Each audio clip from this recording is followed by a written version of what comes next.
Hi అండి. Output చాలా బాగా వచ్చిందండి.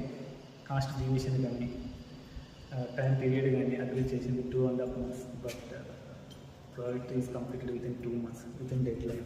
I'm very extremely happy with the output. Thank you very much for your help and support. Whenever we make some changes, you helped us and suggested for interior designs or models and colors and all. Thank you very much for your help.